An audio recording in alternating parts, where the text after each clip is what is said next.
I'm Megan Greenwell, and I'm the new host of CJR's The Kicker podcast. I'm a writer and editor. I've worked everywhere from Wired magazine to Deadspin to The Washington Post, and I'm really excited to be here. And I'm especially excited that my first guest is the previous host of this podcast, Josh Hersh. Josh and I have known each other for over 20 years now, since we were both undergraduates working in the newsroom of the Columbia Daily Spectator here at Columbia. And I wanted to have him on as my first guest, not just because we've known each other for so long, but because I really wanted to hear from him how he stayed up to date on this fast-changing media industry, what he thinks are the important storylines going forward, and what advice he has for me as I take over for him. Josh Hersh, welcome back to The Kicker. It's so nice to have you here. Thank you. It's so nice to be back. It's familiar and warm. It's nice to be here. It's much more familiar to you than to me because this is my first time. Yeah. Do you want to tell people where you went once you disappeared? Yeah, sure, exactly. Disappeared. Oh my gosh. Only from the perspective of CJR. Yes. My wife would say I did not disappear.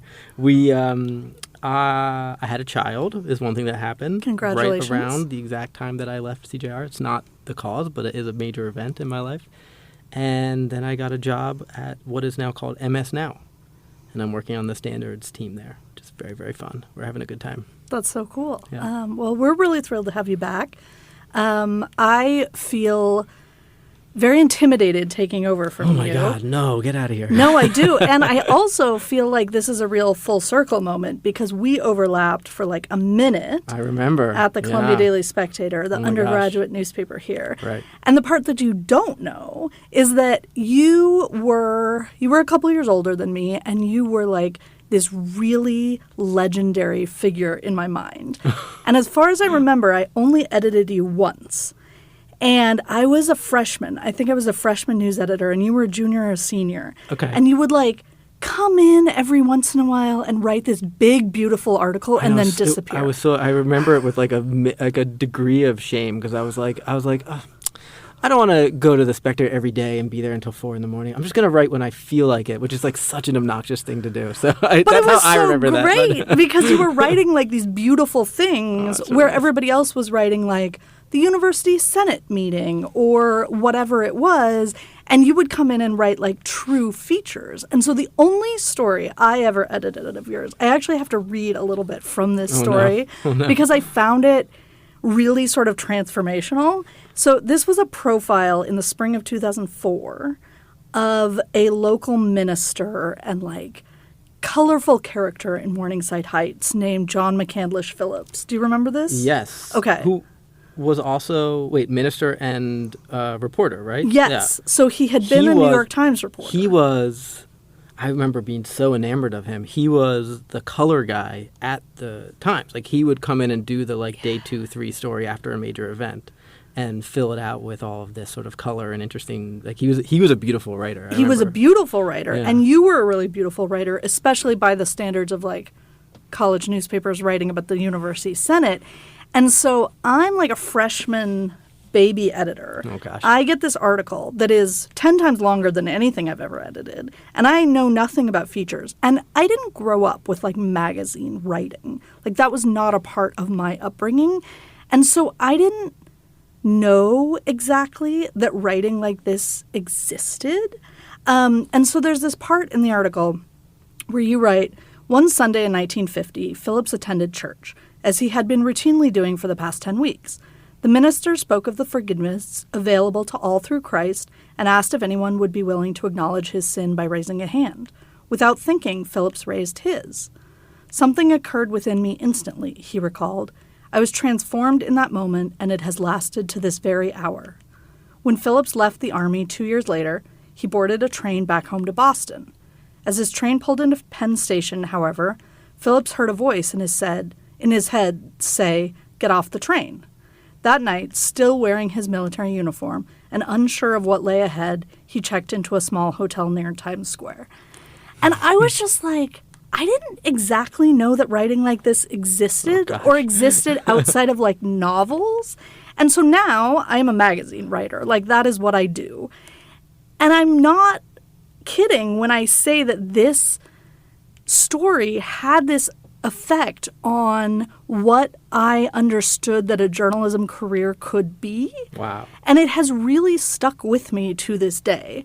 So it feels very cool Oh my gosh, to me. what an amazing thing to hear. I did not expect you to say that at all. And I'm sorry for the bad editing because I was a freshman. No, I don't. I remember it being wonderfully edited. I don't remember any complaints about that. I remember feeling kind of about, I was in a time actually then. I had spent the summer before as a kind of it wasn't quite an internship. I had spent a summer doing basically a summer hourly gig at the New Yorker as a fact checker, which is then the job I went on to do after I graduated. And so I was very steeped in that kind of writing and like so enamored of it and so impressed by and like very drawn to the people who had done sort of beautiful nonfiction prose. I think I might have worked on maybe like briefly my first John McPhee piece that summer, and I went on to fact check a lot of McPhee in the years after when I was at the New Yorker. I was like, he liked to have like a sort of direct relationship with the Checker, so I did most of the pieces that he wrote when I was there. And like I just remember feeling sort of it's awkward for me to hear you describe that about me because that's how I felt like the world around me. There were just all these incredible people who had these incredible life stories that were more interesting than mine and were such better writers than I was. Yeah. And I was sort of just like kind of cribbing and copying from the stuff that I was seeing at that time. So I'm sure I was like a little obnoxious about it too. I'm sure, but We were in college. That's allowed. But no, it really did like mean something to me, and I think like actually had an effect on my career now. So it feels very cool it's to really be nice to hear. Following in your footsteps. Oh, that's so nice to hear. Thank you for saying that. So the main reason I wanted to talk to you today is because I'm taking over this podcast. Yeah. I have listened to every episode you did of this podcast. I'm sorry. Okay. We were winging it, I mean, thank God for Amanda who kept us going. The best. But, yeah. But I want to hear a little bit about like what changes you saw in the industry in the 18 months you were hosting that felt, like you learned something about them doing this. I started doing this podcast. Okay, I have to say a couple of things about this. The first is that I kind of made the decision without consulting with anyone, and maybe you should make these decisions without consulting with anyone too, because you should make this what you want it to be. But I made the decision to not make the podcast feel, to me, like an academic podcast about the industry. I wanted every episode to be a journalist was the subject, and I wanted us to talk about some aspect of journalism. I felt like that was important. It couldn't just be, there's this crazy event in Venezuela. Let's bring in a Venezuelan journalist to talk about the event. Yeah. No, it should be about journalism in some respect. So I'm not even sure we would do Venezuela because I don't know what the journalism angle would be, at least not off the top of my head. But I did want it to be sort of connected to the news events. So I made that choice to not make it like overtly a podcast about trends in journalism. Although the rest of my job at CJR, we did a lot of that stuff. So that was like one piece of how I sort of envisioned what this conversation was. I wanted to just be like I was interested in what was happening in the world, and I wanted this podcast to be interesting to me as someone who had to make it. So hopefully it would be interesting to people who might consume it. The thing that happened, and I'm trying to figure out if there was like an extent to which there was like I was tracking it on the podcast so much, but the big change that happened over the time, the big era we entered into is like when I arrived here at Columbia, it was on the back of Vice going bankrupt, and what felt like the beginning or the middle of the end, this like period that had been going on for a while of just like money disappearing from this industry and there not being the resources and there wasn't anything being created. And I will say that it feels like by the time like we're here now, obviously it's not like a beautiful, wonderful, abundant time for journalism. I do see these seeds of things kind of starting up, like there are little publications that are starting up, and there are like Equator out of London, which is an interesting publication that's starting. MS Now, where I am, is actually like not to like tout where I work necessarily, but I mean they are investing significantly in building a completely new newsroom separate from the NBC newsroom. It takes a lot of resources, and there were little seeds of people like after a forest fire, the saplings that start to come up that are something a little different.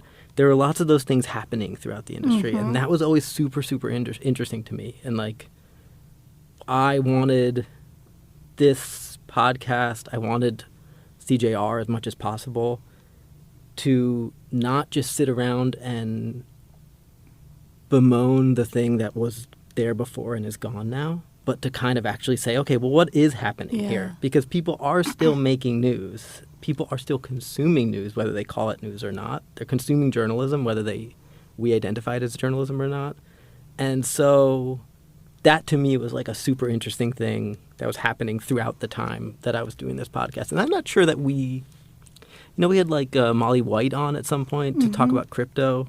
Like, I really enjoyed that. That actually came out of a piece that was written by one of my colleagues at TJR. So like, I was really glad that Lauren Watson did that piece, and then we had Molly on. And like, Molly is a figure who's sort of like of the digital space. She has her own internet presence. She's not like she has reporting that's been like drawn on by the New York Times. Like, big institutions have drawn on her work, but like, she just does her own thing independently, and is a really good example of like, frankly, I think it was a mix of like, not only is the journalism she's doing of its own creation and in its own little space, it's also covering a thing that is kind of new. Yeah. And so you need to be in that space to cover crypto effectively, and to cover the intersection of crypto. And I think this is what we talked about in the podcast, actually, to cover the intersection of crypto and politics. You have to be in that world. Yeah. You have to know the crypto bros. You have to understand their lingo. Yeah, it seems like the idea of creator journalism really just exploded in your year and a half in this host seat. And I'm curious, like, what you have taken from that and where you see that going from here, because its power cannot be understated at this point, overstated. Whichever one it is. It can't. Betsy has done a really good job of helping CJR open up to that stuff. Like, there was just a piece. I don't know the exact sort of genesis of this piece. It was just a piece as part of the project 2050 Journalism 2050 project that you guys just did. That was about news avoiders, and it was sort of something that I had sort of written about a while ago, and buried in the piece I did, which interviewed Ben Toff, this guy who was kind of the academic expert on news avoidance, has this line that to me was almost I thought it was interesting in his book, but it was almost throwaway in my article about how most news avoiders are not actually news avoiders. And Betsy immediately was like, that's super interesting. And the point is most people who identify themselves as news avoiders, or who experts perceive as news avoiders because they don't read the New York Times or they don't have traditional subscriptions, actually consume and take in a huge amount of news. Yeah. And so there's just a piece in the Journalism 2050 project about that, which I thought was great. And I think we should be doing so much more. Columbia, anyone who cares about this industry should be spending so much more time, not just holding up the principles of journalism, which is of course really important. We should do that, but at the same time asking, where are people getting news and how are they consuming it? Because there's hope in that too, right? It's not just it's scary because it's these TikTok creators are a little bit they're a little unhinged, and they don't follow standards the way we would normally do it, and they don't have the ethics training that we do, and there's a lot of stuff that's uncomfortable about it. There's a lot of mixture of business and journalism, mixtures of different incentives, in your subscription-based models. There's all these things that we should absolutely care about and track and try to encourage in a certain direction towards principles of ethics, fundamental ones. But at the same time, we can't say that people don't care about the news, because they actually care a lot. Those are very popular things, and young people are getting news from these people, and to me that's a great thing. I want to foster that. So there's also such a through line in your episodes, sometimes directly, sometimes indirectly, about journalists need to and struggle to stay relevant, right? You have one episode that was very specifically about the relevance of journalism, but it's such a drumbeat in everything you did, and so many of your articles as well. And I'm wondering, what should we be taking from those people if we are the old school people who want to do the ethics? And to be clear, we are the old school people, right? Like this is us now. Like I started my career as a fact checker at the New Yorker. Yeah. And like most recently was at Columbia Journalism, and now I'm doing standards at like a cable news channel where like my job is to tell people I don't think you should use that word, like, so like that is very much who I am. Yeah, we are not like, the young cool people, like that is not us. But it does seem like we are better at our jobs insofar as we do listen to those young cool people. And I'm wondering from your perspective, like what we should be taking from them that can make us better. I don't know. I mean, that's a really good and tough question. I mean, maybe some of it is a kind of humility, about like I worry about subscription-based journalism. I do worry about it because I think it creates incentives that are not always good for journalism. Mm-hmm. There was a creator who I can't remember now who's done really good journalism, but did an interview and then put out I think it was a Pete Buttigieg interview, and then they put out like a trailer for it, and their Patreon subscribers were really mad that he didn't ask a specific question, and then he said he was going to pull back the interview until he, like being at the, and like that is presented as, I listen to my audience, but really like these are the people who pay you, so that's a really complicated dynamic, right? Like what we love about the old school model of journalism is like the reporter who tells their corporate boss to go F themselves, right? Like we want to see more of that. Hard to do when it's your audience too, right? So I worry about that, but I also think that those creators and those sort of news people are much more engaged with what actually is interesting to people who consume news. And I mean, so I think like those, I don't think that the New York Times, for example, just to pull randomly, like the New York Times has clearly invested a huge amount of resources in creating vertical video and like trying to emulate a lot of these things. I don't know that you can really do it. I don't think you can can chase that, that there's a kind of authenticity and rawness that you just can't recreate in these old institutions. Not because they don't have the talent, but it's just like this is not how audiences perceive you, and it's not going to really work. Like I'm less likely to watch one of these news creators and be like, oh, that technique is something I want to emulate or I want to see more people do. I am interested in what about that technique is drawing audiences, and I'm more interested in why, like, young people who care about the world, or especially like to go back to this news avoider thing, young people who think of themselves as not caring about the world or not caring about news, think that's boring, but are super interested in something. Like, what is it that they're interested in? And, like, how can we give them more of it, foster that kind of interest, Like, maybe because I spent, like, time at Vice, too, like, and I spent time at Vice in a second chapter of Vice. Vice in its first earlier stages before I joined was this, like, purely raw, organic thing. And then when I joined, we were creating like a nightly news show. It was much more sophisticated, and I mean that in both good and bad ways. Like I think it was more staid in a lot of ways. It was structured around like a 22-minute, 24-minute episode once a night. Like I don't know that a lot of the audience that loved Vice for like going and getting drunk in North Korea were that interested in what we were making. So I was very aware of like you can't just like recreate in a lab some of these things that are really drawing people in. And so I'm always sort of like slightly allergic to the idea that we should like study it and then replicate it. Yeah. No, I love that. But also, does that mean we just are going to lose ground forever?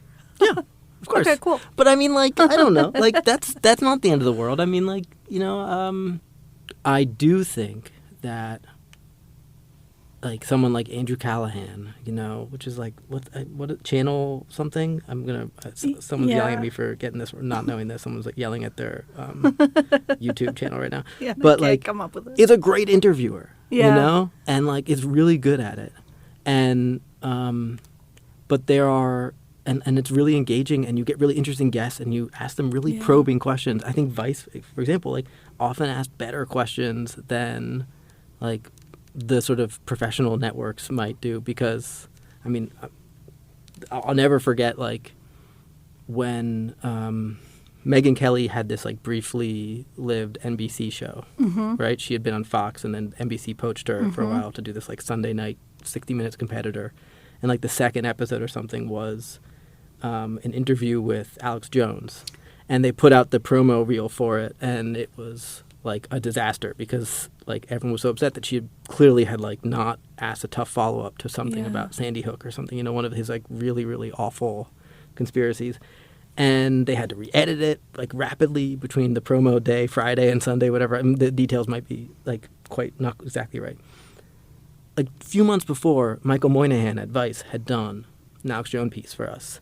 And Michael broke all of the rules of the networks because he like used swear words in it. And at some point, Alex Jones like said something that was completely insane. And Michael looked at him and just like, and forgive me for cursing, but he just looks at him and said, "What the fuck are you talking about?" You know, and like broke the kind of rule, unwritten rule that you're supposed to be like a little bit like serene and like, okay, well, what about this thing? You know, like that's like here's another fact. How about this fact? You know, like that doesn't work with someone like Alex Jones. Yeah. But looking at him and saying the thing that everyone who's watching it is screaming at their television, what the fuck are you talking about? It's so much more interesting. And it got an interesting response. Like it didn't end the conversation. It was that piece was so good. Like I would encourage people to go watch the like Vice Moynihan Alex Jones piece and like compare it to what NBC did. It was just so good. Yeah. You know? And it captured his whole persona, but it was also like it didn't hold itself back at all. And so like there's and I say I use Vice in that sense in the more like there's something to be learned from breaking some of the rules, from being more like and you can adapt that. You can use that more. I also think that like the rule breakers kids will run into a limit like when you build your structure around your audience loving you and then you do something they don't like, you realize that's a problem that you've created. Like it might have been Callahan, actually, I'm thinking of again, who was the person who had this issue with the Pete Buttigieg piece. Like you do realize that you have to have some journalistic principles. Some of those people, as they get bigger, are going to realize like my audience does need me to have like very clear transparency about advertisement relationships. Like audiences will get annoyed by that, you know? Like at some point, I really truly believe that. And, you know, like, if I interview somebody and I don't, reveal that we're old friends, audiences are going to get upset at me for that. So, like, I believe that a lot of these creators will and have, I wish I could, like, come up with an amazing example, like, will recognize that, like, some of these principles actually serve them really well. They're not just safeguards that are annoying to them. They actually help them to do their job better. And so I do think that there's some give and take there that will eventually play out. And that to me is such a silver lining of this tumultuous moment we're in because there's a feeling of this being sort of a lab, right? And we're all experimenting and we're all trying to figure out which rules are we going to get rid of, which rules are we going to keep, what matters, what doesn't. And that's exciting to me. Like that was half the reason I wanted to do this podcast is just like have these conversations with smart people who have a variety of different opinions on like where should we be going, where are we going.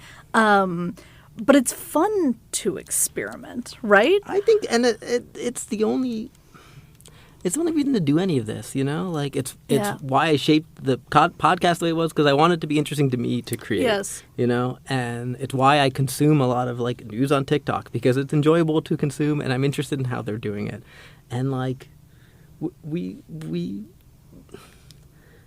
you know, like, we cannot rely on the old dinosaurs in this news industry. Like, people watch less TV news, especially the network TV news. Like, they watch less of it than they did before.